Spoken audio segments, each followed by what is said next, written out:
Did the world wars, revolutions, and big events of human history evolve naturally, or were they calculated and pre-planned? If they were pre-planned, who planned them, and what are they planning for the future of humanity? The answer to this puzzling question can be found within the boundaries of 3 of the world's most powerful cities. Those 3 cities belong to no nation and pay no taxes. They are Washington's District of Columbia, which is not part of the city of Washington or of the United States, the inner city of London, which is not part of London or England, and Vatican City, which is not part of Rome or Italy. These cities, called city-states, have their own independent flag, their own separate laws, and their own separate identity. The city is in fact a state, the smallest principality in the world. It lies on the banks of the Tiber, completely surrounded by the city of Rome. Its status as a separate state emerged from the Lateran Agreements of February 1929. It has its own newspaper, postal service, radio and television station, its own flag, and a population of about 1,000. The colossal wealth of the Vatican includes enormous investments with the Rothschilds in Britain, France, and the USA, and with giant oil and weapons corporations like Shell and General Electric. The Vatican solid gold bullion worth billions is stored with the Rothschild-controlled Bank of England and the U.S. Federal Reserve Bank. The Catholic Church is the biggest financial power, wealth accumulator, and property owner in existence, possessing more material wealth than any bank, corporation, giant trust, or government anywhere on the globe. City, London's inner city, is also a privately owned corporation or city-state, located right smack in the heart of Greater London. It became a sovereign state in 1694 when King William III of Orange privatized and turned the Bank of England over to the bankers. By 1812, Nathan Rothschild crashed the English stock market and scammed control of the Bank of England. Today, the city-state of London is the world's financial power center and the wealthiest square mile on the face of the earth. It houses the Rothschild-controlled Bank of England, Lloyd's of London, the London Stock Exchange, all British banks, the branch offices of 385 foreign banks, and 70 U.S. banks. It has its own courts, its own laws, its own flag, and its own police force. It's not part of Greater London or England or the British Commonwealth and pays no taxes. The city-state of London houses Fleet Street's newspaper and publishing monopolies. It is also the headquarters for worldwide English Freemasonry and headquarters for the worldwide money cartel known as the Crown. Contrary to popular belief, the Crown is not the royal family or the British monarch. The Crown is the private corporate city-state of London. It has a council of 12 members who rule the corporation under a mayor called the Lord Mayor. The Lord Mayor and his 12-member council serve as proxies or representatives who sit in for 13 of the world's wealthiest, most powerful banking families. This ring of 13 ruling families includes the Rothschild family, the Warburg family, the Oppenheimer family, and the Schiff family. These families and their descendants run the Crown Corporation of London. The Crown Corporation holds the title to worldwide Crown land in Crown colonies like Canada, Australia, and New Zealand. The British Parliament and the British Prime Minister serve as a public front for the hidden power of these ruling Crown families. Like the city-state of London and the Vatican, a third city-state was officially created in 1982.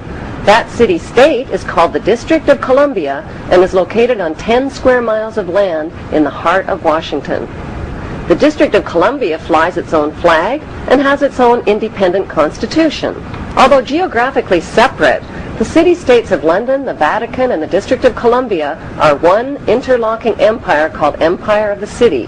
The flag of Washington's District of Columbia has 3 red stars, one for each city-state in the 3-city empire. This corporate empire of 3 city-states controls the world economically through London's inner city, militarily through the District of Columbia, and spiritually through the Vatican. The Constitution for the District of Columbia operates under a tyrannical Roman law known as Lex Fori, which bears no resemblance to the U.S. Constitution. When Congress passed the Act of 1871, it created a separate corporate government for the District of Columbia. This treasonous act allowed the District of Columbia to operate as a corporation outside the original Constitution of the United States and outside of the best interests of American citizens. A sobering study of the signed treaties and charters between Britain and the United States exposes a shocking truth.